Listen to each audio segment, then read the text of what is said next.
नमस्कार दोस्तों, मैं आपका दोस्त धर्म सिंह आज आपके लिए लेके आए हैं एक नया हटके टॉपिक। आज का हमारा विशेष है नालंदा विश्वविद्यालय। आज हम आपको नालंदा विश्वविद्यालय के बारे में बताएंगे, जो कि हमारा एक प्राचीनतम गौरव रहा है अध्ययन केंद्र की दृष्टि से। नालंदा शब्द दो शब्द नालम प्लस दा से मिलकर बना है, जिसमें नालम का अर्थ होता है कमल। कमल हमारे ज्ञान का प्रतीक होता है और दय का मतलब है देने वाले, अर्थात ज्ञान देने वाले। नालंदा विश्वविद्यालय ज्ञान का अभूतपूर्व भंडार रहा। कोई जमाने में ये पूरे विश्व का सबसे गौरव और सबसे प्रसिद्ध विश्वविद्यालय था। नालंदा विश्वविद्यालय की स्थापना 413 से 455 ईस्वी में कुमार गुप्त प्रथम ने करवाई थी। इसकी स्थापना जो नालंदा विश्वविद्यालय है, इसकी स्थापना कुमार गुप्त प्रथम ने कराई।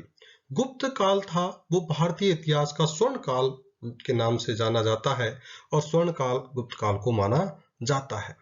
इसमें 10,000 से अधिक छात्र देश विदेश के अध्ययन करते थे। दोस्तों, आपको जान के आश्चर्य होगा कि आज से लगभग 1500 वर्ष पूर्व इस विश्वविद्यालय के अंदर अनेक देशों के छात्र इसके अध्ययन करते थे, जिसमें विशेषकर जापान के, चीन के, तिब्बत के और इराक के, टर्की के, ऐसे बहुत से देशों के छात्र इस विश्वविद्यालय के अंदर अध्ययन करते थे।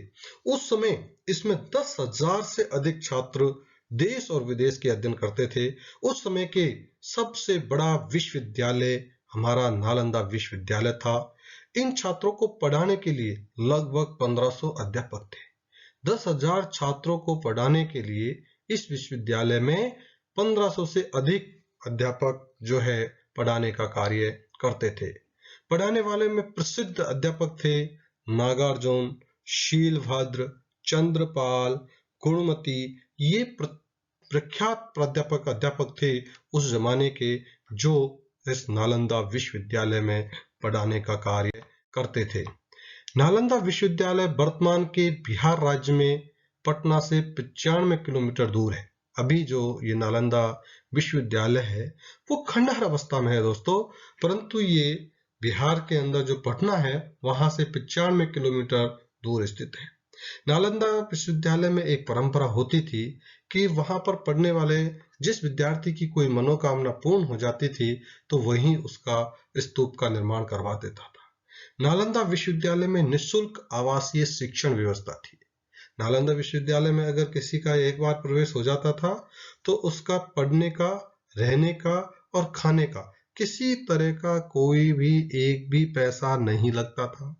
इस पैसे की व्यवस्था वहां का राजा करता था, वहां की प्रजा करती थी और वहां के आसपास के साधन संपन्न लोग इस विश्वविद्यालय के लिए अनुदान देने का कार्य करते थे। हम कह सकते हैं कि उस समय नालंदा विश्वविद्यालय में निःशुल्क आवासीय शिक्षण व्यवस्था थी। आज की जो हॉस्टल पद्धति है ये नालंदा विश्वविद्यालय की देन है। नालंदा विश्वविद्यालय वर्तमान में खंडहर स्थिति में है, जहां पर अभी एक नई यूनिवर्सिटी सरकार के द्वारा बनाई जा रही है, काम चल रहा है और उसकी प्रवेश की प्रक्रिया पूरी हो चुकी है, परंतु वो उस समय के स्थित नालंदा विश्वविद्यालय से कुछ दूर स्थित है। दोस्तों, ये दुनिया का दस्तूर हुआ रहा है कि चमकते हुए सितारे पर हमेशा कोई न कोई दाग लगी जाता है। ऐसा ही इस नालंदा विश्वविद्यालय के साथ हुआ और इस विश्वविद्यालय पर 3 बार आक्रमण हुए। इसको नष्ट करने के 3 बार प्रयास किए। प्रथम बार उन्होंने इस पर आक्रमण किया और उसको बहुत क्षति पहुंचाई, जिसका पुनः निर्माण जो है उस क्षति का स्कंदगुप्त ने करवाया। इसके बाद दूसरी बार गौड़ों ने इस पर आक्रमण किया और उस समय के राजा हर्षवर्धन ने इसको दोबारा से मरम्मत करवा करके और इसको विधिवत रूप से चालू करवाया। परंतु दुर्भाग्य रहा कि तीसरी बार आक्रमण इस पर किया बख्तियार खिलजी ने, और जिसमें ये नष्ट हो चुका था इस नालंदा विश्वविद्यालय, जो हमारे देश का गौरव था।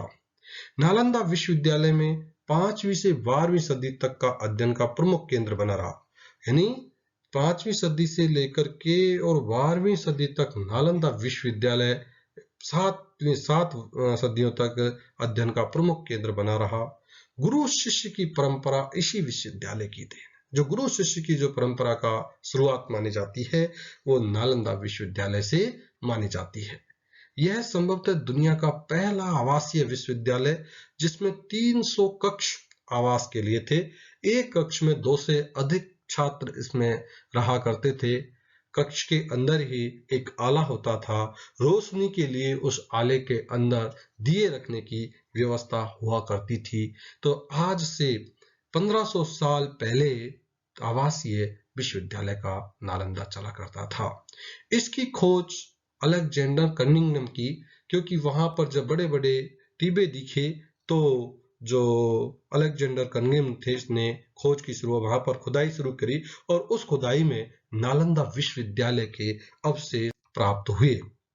नालंदा विश्वविद्यालय के जो अवशेष मिले हैं वो 14 हेक्टेयर में फैला हुआ है।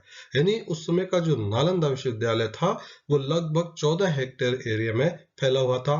नालंदा विश्वविद्यालय में बुद्ध ने यहाँ पर कई बार नालंदा विश्वविद्यालय की यात्रा की। नालंदा विश्वविद्यालय में प्रवेश परीक्षा होती थी। यानी अब देखिए आज जो एंट्रेंस एग्जाम होती है वो प्रवेश का परीक्षा पद्धति आज से 1500 साल पहले, लगभग 1500 साल पहले नालंदा विश्वविद्यालय में थी। वो प्रवेश परीक्षा वहां के द्वारपालों द्वारा ली जाती थी। जो उनके प्रश्नों का जवाब देता था वो ही उसमें अध्ययन करता था। द्वारपाल प्रवेश परीक्षा लेते थे और जो उनके जवाब देता था वो ही उसमें प्रवेश लेता। परंतु खास बात ये थी कि जिसकी उसमें प्रवेश परीक्षा में पास हो जाता था, प्रवेश हो जाता था, उसका शिक्षा का, रहने का, खाने का किसी प्रकार का कोई पैसा नहीं लगता था। ये जो नालंदा विश्वविद्यालय है लाल पत्थरों से बना 9 मंजिला भवन जिसकी खुदाई का कार्य आज भी चल रहा है। अभी तक 9 मंजिला भवन उसका मिल चुका है। अब तक 13 मठ, अब तक जो इसकी खुदाई चल रही है उसमें 13 मठ मिल चुके हैं और ऐसी संभावना है कि अभी इसमें और मठ मिलना बाकी है। नालंदा विश्वविद्यालय में भगवान बुद्ध का मंदिर भी है। अभी इसे विश्व धरोहर सूची में शामिल किया गया। नालंदा विश्वविद्यालय को वर्ल्ड हेरिटेज की सूची के अंदर भी शामिल किया गया है। इसमें बहुत विशालकाय पुस्तकालय था। दोस्तों देखिए इसमें बहुत बड़ा पुस्तकालय था जिसमें लगभग 3 लाख से अधिक पुस्तकें थी। परंतु आक्रमणकारी बख्तियार खिलजी ने 1199 में इस विश्वविद्यालय पर हमला किया और पुस्तकालय में आग लगा दी गई। दोस्तों ये भारत के लिए सबसे दुर्भाग्यपूर्ण स्थिति थी कि उसके ज्ञान के भंडार को जला दिया गया। और 1199 में जो पुस्तकालय पर और नालंदा विश्वविद्यालय में आग लगाई गई थी, ऐसा कहते हैं कि उस पुस्तकालय में 3 लाख से अधिक पुस्तकें थी और वो पुस्तकें 6 महीने तक जलती रही और ये आग 6 माह बाद में बुझी थी। इन पुस्तकों के जलने के साथ ही बहुत बड़े ज्ञान का भंडार का अंत हो चुका था। 1199 में बख्तियार खिलजी द्वारा इसे तहस नहस कर दिया गया। तो दोस्तों ये हमने आपको आज बताया नालंदा विश्वविद्यालय के बारे में। उम्मीद करता हूं आपको हमारा वीडियो जरूर पसंद आया होगा।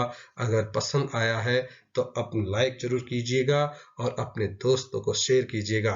अगर आपने अब तक सब्सक्राइब नहीं किया है तो सब्सक्राइब जरूर करिएगा जिससे हमारे लेटेस्ट वीडियो आपको मिले। दोस्तों कहा जाता है कि जब एक शिक्षित व्यक्ति की मौत होती है तो यह किसी बड़ी लाइब्रेरी के जलकर राख हो जाने जैसा होता है। एक आम आदमी मरता है और एक शिक्षित मरता है, उसके अंदर यही फर्क होता है क्योंकि शिक्षित मरता है तो उसी के साथ उसके ज्ञान का भंडार भी चला जाता है। और लाइब्रेरी क्या है? ये लाइब्रेरी आपके दोनों कानों के बीच जो आपका दिमाग है, यही आपकी सबसे बड़ी संपत्ति है और इसको ना कोई चुरा सकता है, ना कोई तोड़ सकता है और ना कोई इसे नष्ट कर सकता है। इसलिए अपने लाइब्रेरी का ज्ञान बढ़ाते रहिए, पढ़ते रहिए, हमारा YouTube चैनल देखते रहिए। धन्यवाद। जय हिंद, जय भारत।